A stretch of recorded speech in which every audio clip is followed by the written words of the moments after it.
प्यारे बच्चों, imagine maths में स्वागत है आपका। आज हम लोग पढ़ेंगे कॉम्प्लेक्स नंबर। बिल्कुल बेसिक से पढ़ेंगे बेटे, आप लोगों को बिल्कुल समझ में आएगा। बेसिक से बिल्कुल बेसिक कॉन्सेप्ट लेके चल रहे हैं हम लोग। देखो, सबसे पहले आप ये देखो कॉम्प्लेक्स नंबर होता क्या है।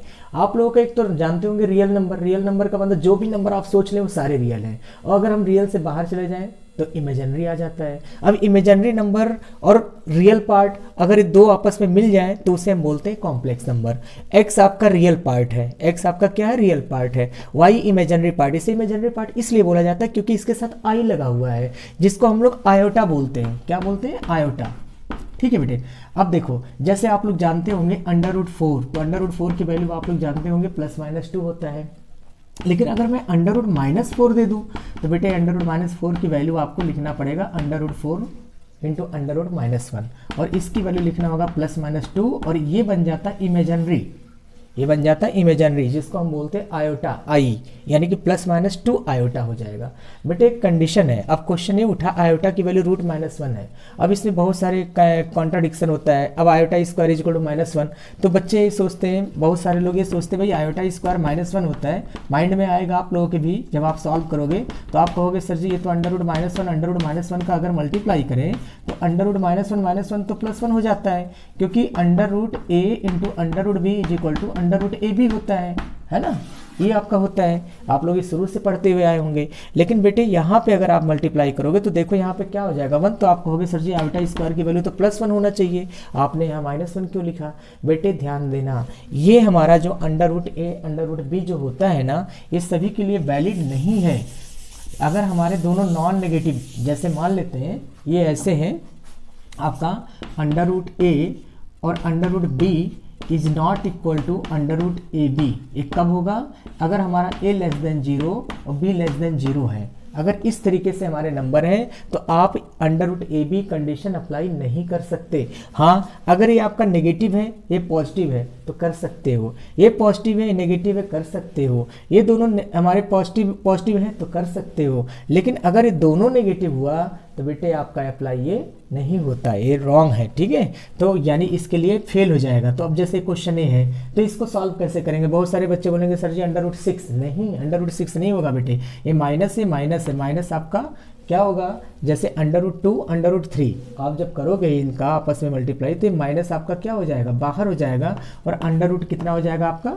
6 हो जाएगा। ठीक है, तो इस तरीके से होगा। अब ये नहीं कि आप इसे माइनस को क्या कर दो, आप इस तरीके से ये देखो अब कैसे हुआ, मैं ये भी बता देता हूँ आपको। देखो √2 √-1 √3 √-1, तो आपका √2 √3 हो जाएगा, √6 हो जाएगा, वो √-1 √-1 मतलब आयोटा बन गया बेटे। ये आपका आयोटा हो गया, ये आपका आयोटा हो गया, आयोटा स्क्वायर बन गया, तो √आयोटा स्क्वायर, जिसको हम लोग लिख सकते हैं -6। इस तरीके से आप लोग रिप्रेजेंट करोगे इसको। ये चीज़ का ध्यान रखना है आपको। ठीक है बेटे, तो यहाँ पे हम लोगों का अब आयोटा के लिए कुछ कंडीशन है, आपको याद करना होगा वो rule. Iota √-1, iota square -1, iota cube minus iota, iota 4 1, और 1/आयोटा जो होगा वो कब क्या होता है? Minus iota. ये आयोटा क्यूब माइनस आयोटा क्यों हुआ? क्योंकि iota square into iota is equal to आपका क्या हो जाएगा? Iota square -1 into minus iota, iota power 4, iota square into iota square, तो -1 इंटू -1 इज इक्वल टू +1, 1/आयोटा। आपका जैसे इरेशनल नंबर होता था, आप लोग जानते होंगे, आप लोगों को सिखाया गया होगा 1/√3, तो इसको रैशनलाइज करते थे। √3 नीचे नहीं होना चाहिए। वैसे आयोटा कभी भी डिनोमिनेटर में नहीं होगा, तो आयोटा का जब आप ऊपर नीचे मल्टीप्लाई करोगे तो आयोटा स्क्वायर, और आयोटा स्क्वायर आपका -1 हो गया, जो कि आप लिख सकते हो इसे माइनस आयोटा। ठीक है, आपका ये बन गया। और बेटे आप लोग एक बात ध्यान रखना, अगर आप इनको ऐड करते हो ना पूरा यहाँ से यहाँ तक, जैसे iota square, iota cube, iota 4, तो इसकी वैल्यू 0 के बराबर आएगा। आप देख सकते हो कैसे, आयोटा -1 माइनस आयोटा +1। अब देखो ये सारे क्या हुए, कट करके आंसर कितना हो गया? 0 हो गया। इस एक हमारा क्या है क्वेश्चन एक आता है इस तरीके से, 1 + आयोटा पावर दे देगा आपको 6, कहेगा इसकी वैल्यू बताओ 4, इसकी वैल्यू बताओ। बेटे अगर 1 + आयोटा है या 1 - आयोटा है तो याद रखना सबसे बेस्ट मेथड क्या होता है? कुछ नहीं करना, 1 + आयोटा का होल स्क्वायर और होल क्यूब कर देना। आया समझ में? और इसे a + b होल स्क्वायर में ब्रेक कर देना, a² + b² + 2ab, और होल पावर कितना हो गया? 3।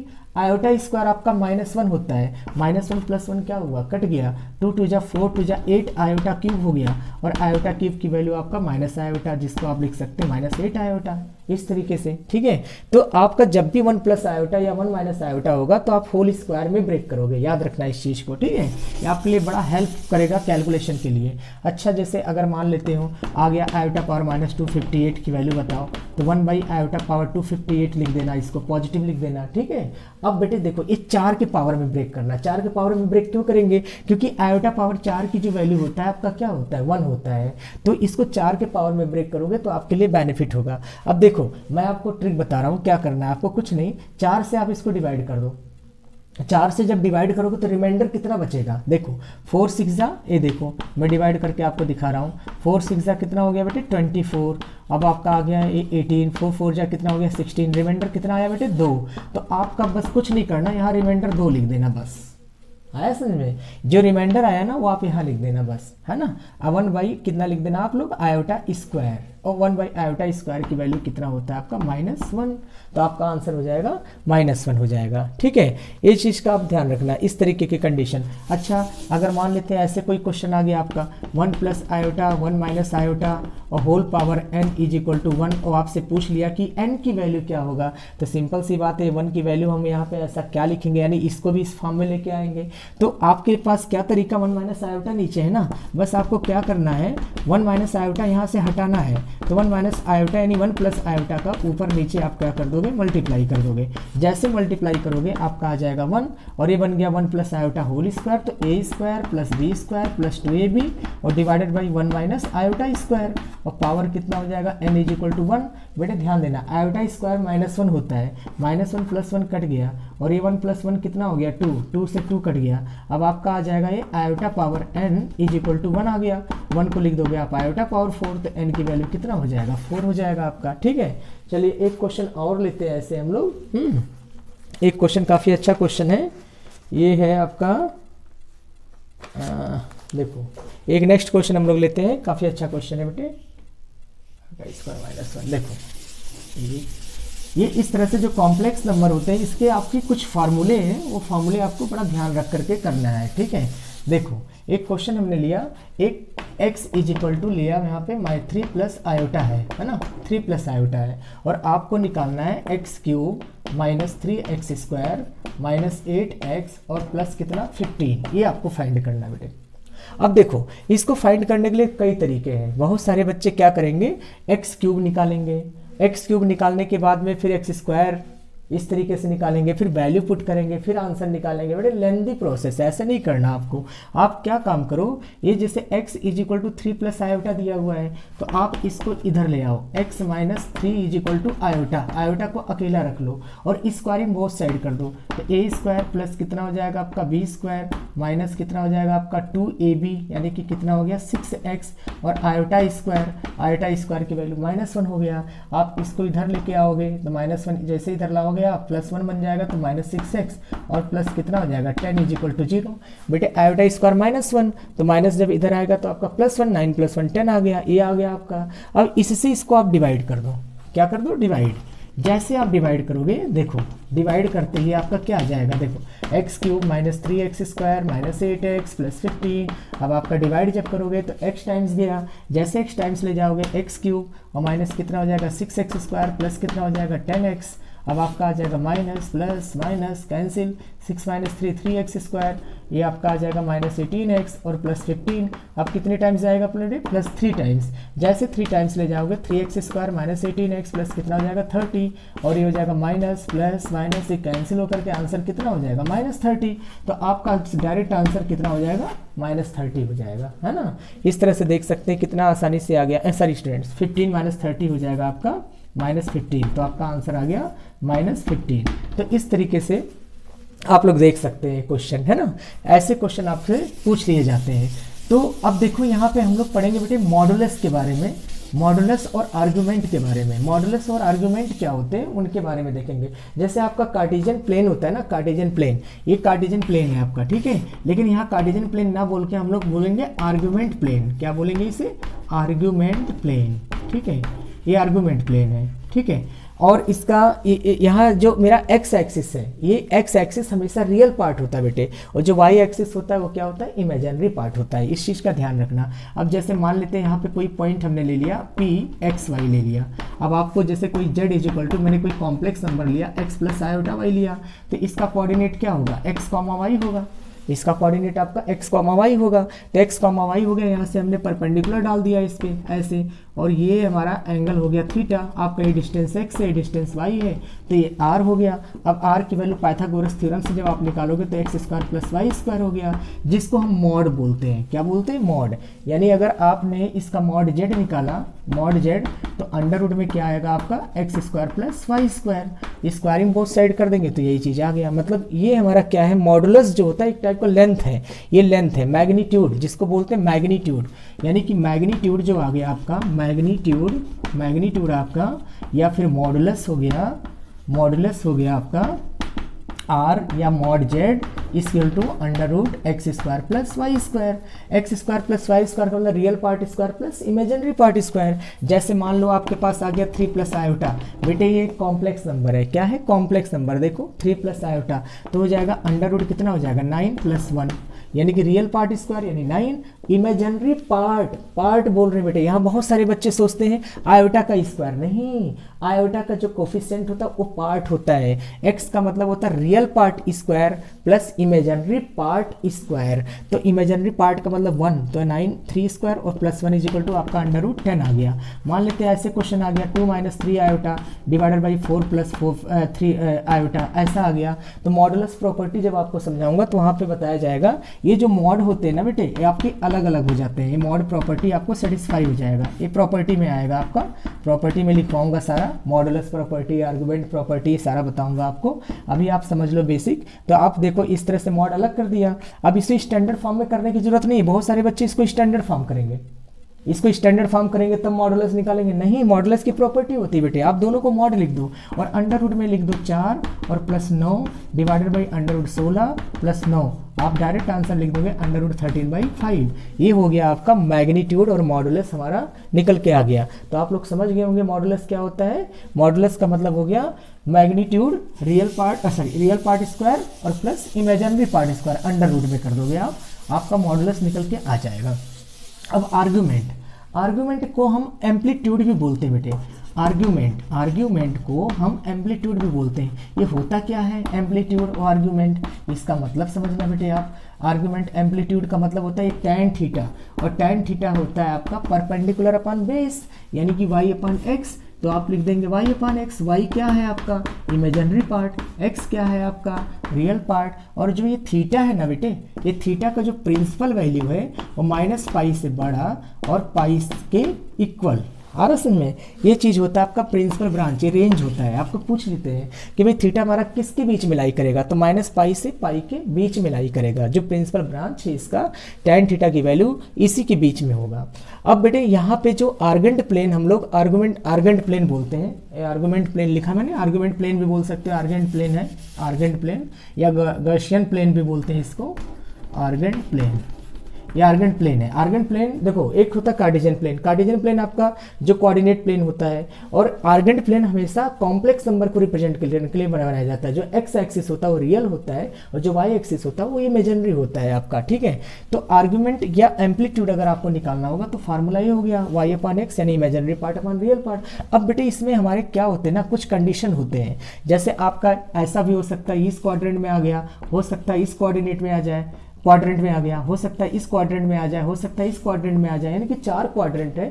चारों क्वाड्रेंट के रूल हमारे अलग अलग होते हैं। मैं इसके लिए आपको एक टेबल बना दूंगा, उस टेबल को अपने माइंड में रखना, फटाफट आप लोग निकाल लेंगे। आप लोग मैग्नीट्यूड भी निकाल लेंगे, एम्पलीट्यूड भी निकाल लेंगे, सारा निकाल लेंगे। कैसे निकाला जाता है वो आपको बताया जाएगा। अब देखो यहाँ पे, अब इस आर्गेंट प्लेन को मैं थोड़ा सा आपको और एक्सप्लेन करता हूँ।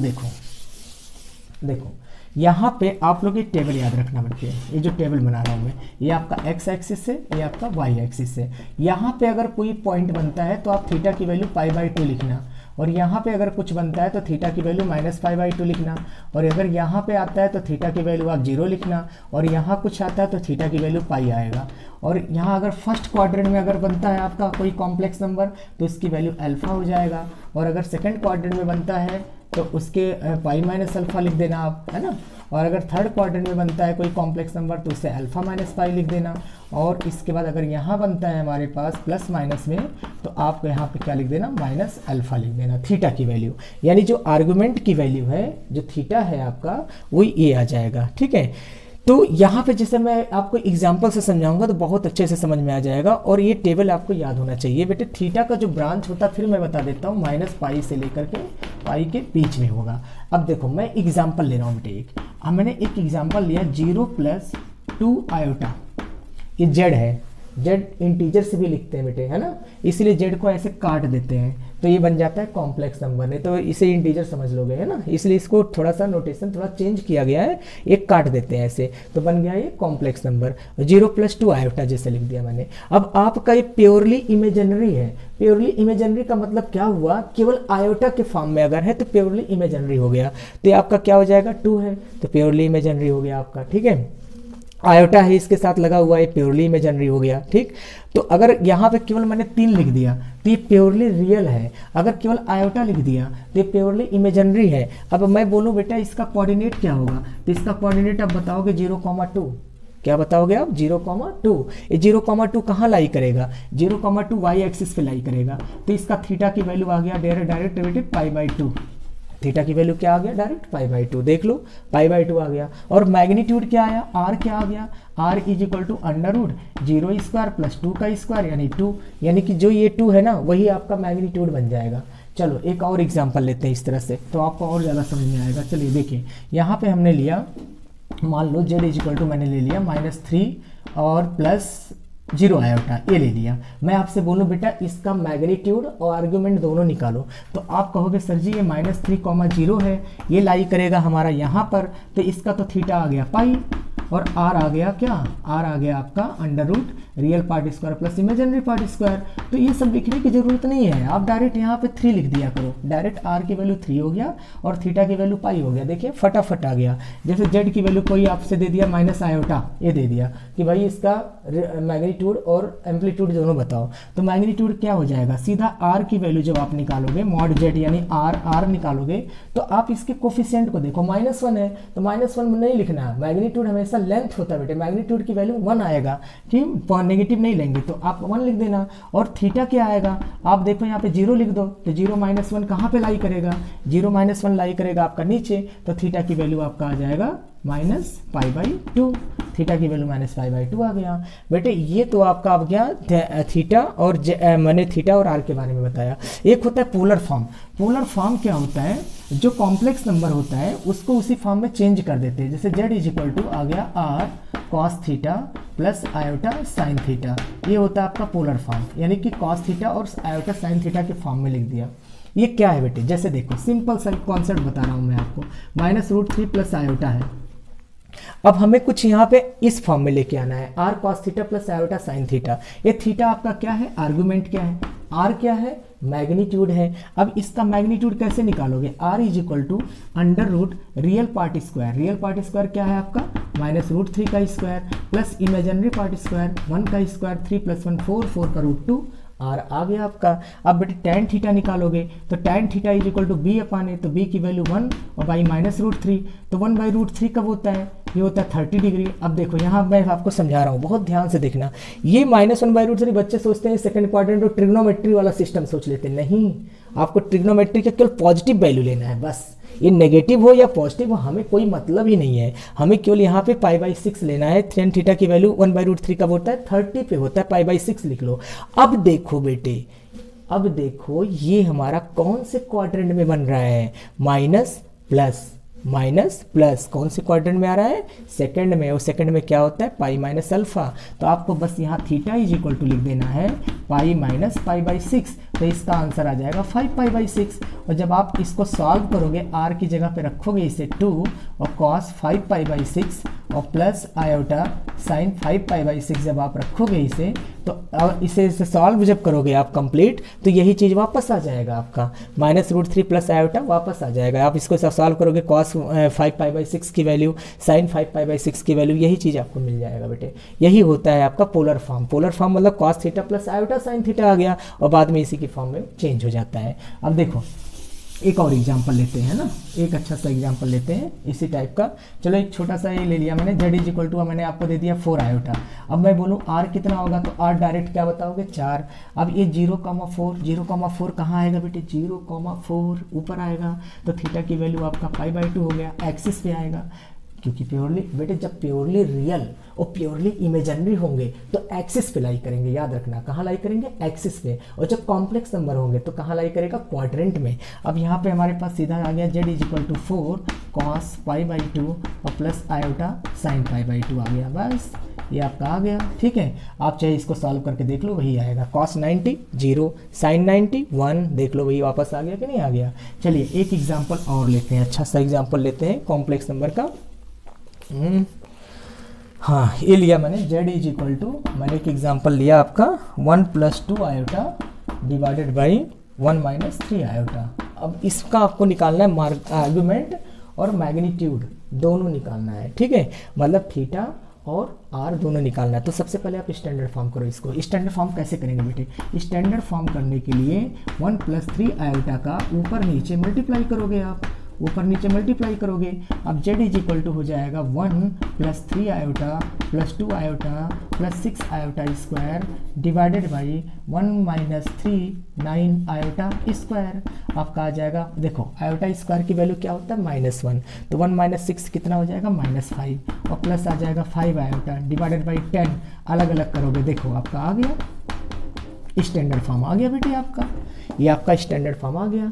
बस अब r निकालो। r कैसे निकलेगा, r का मतलब मॉड z, r का मतलब होता है mod z, real part square plus imaginary part square. तो √1/4 + 1/4 तो आपका 2/4, तो आपका कितना हो जाएगा 1/2, तो 1/√2 आ गया, r निकल के आ गया आपका। अब थीटा निकालना है, बड़ा ध्यान से देखना। थीटा निकालने के लिए यहाँ से मैं आपको ऊपर का रफ कर देता हूँ। ये देखो थीटा कैसे निकालेंगे, देखना बेटे।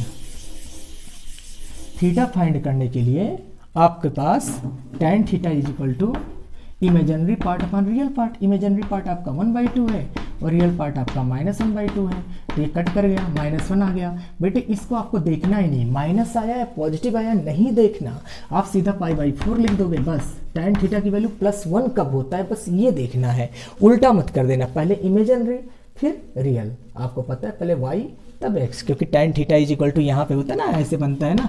तो थीटा जब निकालोगे तो पहले परपेंडिकुलर फिर बेस आया, तो π/4 हो गया। क्वाड्रेंट देखो इसका क्वाड्रेंट कहाँ बन रहा है, माइनस प्लस कौन सा क्वाड्रेंट है, सेकेंड क्वाड्रेंट है। तो थीटा की वैल्यू हो जाएगा π - अल्फा, तो π/4 हो गया, तो आपका 3π/4 हो गया। आपका answer z is equal to r की वैल्यू आ गया 1/√2 और cos 3π/4 और प्लस आयोटा साइन 3π/4। ये आपका आंसर आ गया बेटे, आप लोग देख सकते हैं, है ना। तो यहाँ पे देखो क्या चेंज होगा, r तो आपका वही रहेगा। इन केस बेटे ध्यान से देखना, अगर मैं इसको माइनस कर दूं, क्या कर दूं, माइनस कर दूं, 1 मिनट के लिए माइनस आया हो, है ना, तो माइनस आएगा, मैग्नीट्यूड देखो वही रहेगा, मैग्नीट्यूड चेंज नहीं होगा। अब ये देखो जब इसमें आप आओगे तो ये माइनस माइनस है तो प्लस, इससे कोई मतलब ही नहीं है, π/4 हो गया। हम ये देखेंगे माइनस माइनस क्या बन रहा है, माइनस माइनस, और माइनस माइनस कहाँ बन रहा है, थर्ड में, और थर्ड का रूल होता है अल्फा माइनस पाई, ये चेंज हो जाएगा बेटे, अल्फा माइनस पाई यानी कि π/4 माइनस पाई। तो आंसर आ जाएगा आपका -3π/4, यानी कि डिपेंड क्या कर रहा है, यही चीज़ आपको देखना है।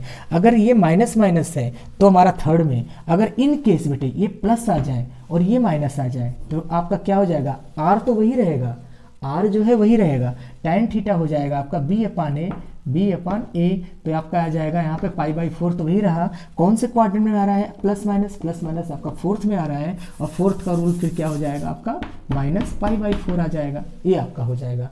आपने देख लिया होगा, ये हम लोग कॉम्प्लेक्स नंबर का पोलर फॉर्म पढ़ लिए। इसका प्रिंसिपल ब्रांच -π से π के बीच में, π के इक्वल, -π के इक्वल नहीं होता। आप लोग देख लो कहीं -π दिख रहा है, नहीं दिख रहा है ना। तो अब देखो इसकी और भी बहुत सारी प्रॉपर्टीज़ हैं वो बताऊंगा, लेकिन आज मैं केवल बेसिक आपको बताऊंगा, बस आज केवल मैं बेसिक पढ़ाऊंगा, और इसके बाद फिर और प्रॉपर्टी और नेक्स्ट पार्ट में हम लोग देखेंगे। अब देखो बेटे यहाँ पे मैं बता देता हूँ मल्टीप्लिकेटिव इन्वर्स क्या होता है। जैसे देखो आपको पता है मेरे बच्चे, मल्टीप्लिकेटिव इन्वर्स आपको मालूम है ये चीज़ कि किसी भी चीज़ का इन्वर्स अगर निकालते हैं, अगर मैं बोलूँ 3 का मल्टीप्लिकेटिव इन्वर्स क्या होगा, आप तुरंत बोलोगे झट से, सर जी 1/3, 3 कट करके 1 आ जाएगा, सही है। ऐसे यहाँ पर भी है, जेड है ना, और जेड इनवर्स अगर करोगे आप तो हमारा किसके बराबर आएगा, 1 के बराबर आएगा। इसी को मल्टीप्लिकेटिव इनवर्स बोलते हैं। जैसे जेड की वैल्यू आपका आ गया √3 प्लस आयोटा आ गया, और मैं बोलूँ इसका मल्टीप्लिकेटिव इनवर्स निकालो, तो मल्टीप्लिकेटिव इनवर्स निकालने के लिए आपको ये लिखना पड़ेगा √3 प्लस आयोटा।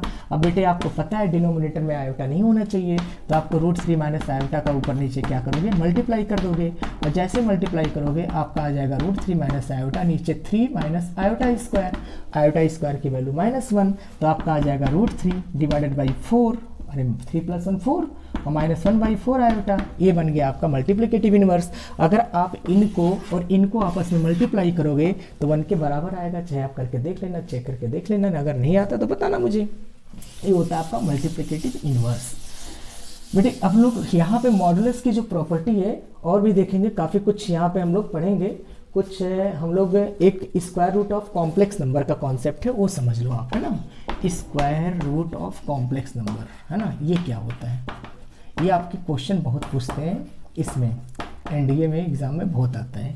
देखो √a प्लस आयोटा b, ये फार्मूला पहले मैं बता देता हूँ, प्लस माइनस √, मेथड तो इसका बहुत बड़ा है, कंपेयर करा करके निकाला जाता है, लेकिन मैं इसमें आपको शॉर्टकट बताऊंगा कि आप तुरंत आंसर निकाल लें। √a minus iota b is equal to plus minus √r plus a divided by 2 minus iota r minus a divided by 2।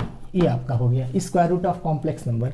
ये क्या होता है, square root of complex number क्या होता है बेटे, स्क्वायर रूट यानी कि अगर कोई कॉम्प्लेक्स नंबर स्क्वायर रूट में आ गया तो हम क्या करेंगे, जैसे देखो √-7 -24 आयोटा, ये आ गया आपका। अब इसका क्या होगा आंसर, ये आ गया, दिक्कत आई ना। तो ई स्क्वायर रूट, अब देखो सॉल्व करने का मेथड देखना बेटे, बड़ा ज़बरदस्त मेथड है। देखो ये फार्मूला याद करना बहुत बड़ी बात नहीं है, बड़ा आसान है।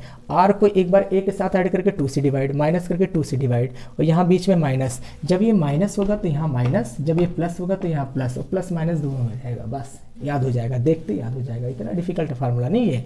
अब देखो जैसे ये आपका है ना, प्रैक्टिस पे है बेटे, माइनस है ना बीच में, हमें इसको नहीं देखना, हमें इसे देखना है। आयोटा से पहले क्या है, माइनस, तो कौन सा फार्मूला आएगा, ये वाला आएगा। अब इसका आर निकाल दो, आर जब निकालोगे तो 7 का स्क्वायर 49 और 24 का स्क्वायर 576, तो आपका आ जाएगा 625, और 625 की वैल्यू हो जाएगा 25। अब बेटे ध्यान से देखना, प्लस माइनस आर की जगह पे कितना हो जाएगा 25, और ए की वैल्यू -7, तो 25 - 7/2 और माइनस आयोटा, और ये आ जाएगा 25 + 7/2, ये आ गया आपका। अब बेटे 25 में से 7 गया कितना होगा, 18, 18 बेटे 2 कितना हो गया 9, और 9 का रूट कितना हो गया 3, 9 का रूट आ गया 3, और माइनस आयोटा 25 × 7 = 32 बेटे 2, 16, 16 का रूट आ गया 4। ये देखो आंसर निकल के आ गया, ठीक है। तो एक बार एनडीए में क्वेश्चन आया था ऐसा, मैं बता रहा हूँ किस तरीके से पूछा गया था। ये ऐसा आया था, देखना बेटे, √-1 का पावर 1/2, ये आया था। इसका मतलब क्या हुआ, आयोटा पावर 1/2, आयोटा का पावर 1/2, तो ये 0 प्लस आयोटा आ गया, है ना, यानी कि ये हो गया √0 प्लस आयोटा। बेटे कौन सा फार्मूला आएगा, ये वाला आएगा, पहला वाला फार्मूला।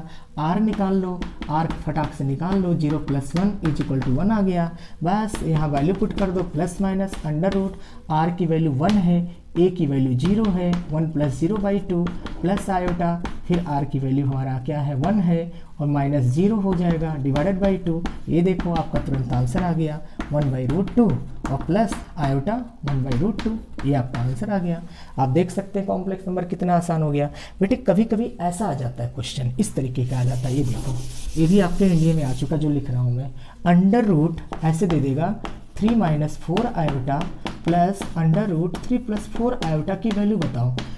अब आप सोचोगे, निकालने लगोगे ऐसे ऐसे, है ना, सिंपल है, सिंपल। एक बात बताओ मुझे, जब इन दोनों को आप ऐड करोगे बेटे तो ये क्या होगा, कट जाएगा, क्या बचेगा, केवल ये बचेगा, तो आपका आ जाएगा ट्वाइस √r + a/2 बचेगा, बस। बाकी तो कट गया ना, सिंपल सी बात है। जब इन्हें आप ऐड करोगे तो प्लस है माइनस है कट गया, तो ये दोनों ऐड हो जाएगा, ऐड होकर के ये हो गया। अब आपको कुछ नहीं करना, √r की वैल्यू कितना हो जाएगा आपका 9 और 16 कितना हो गया 25, 25 लिख दिया, और प्लस a की वैल्यू आपका 3 हो गया, डिवाइडेड बाई 2 हो जाएगा, और 25 3 कितना हो जाएगा 28, 28 बेटे 2 कितना हो जाएगा आपका r + a/2 है बेटे, r + a/2 देख लो आप लोग। ये आपका r + a 25, r की वैल्यू निकाल लेंगे, ऐसे निकालेंगे r की वैल्यू 3 त्रिका 9, 16, 16 9 25, 25 का रूट हो गया 5, थोड़ा सा मिस्टेक हो गया मेरे से 5, तो आर की वैल्यू 5 आएगा। कितना आएगा 5, और 5 3 8, 8/2 कितना हो गया 4, 8/2 कितना हो गया बेटे, ये आपका 2, 8/2, ये आपका कैंसिल, 4 का रूट 2 हो जाएगा, तो आंसर कितना हो गया 4। देखो कितने आसानी से आ गया।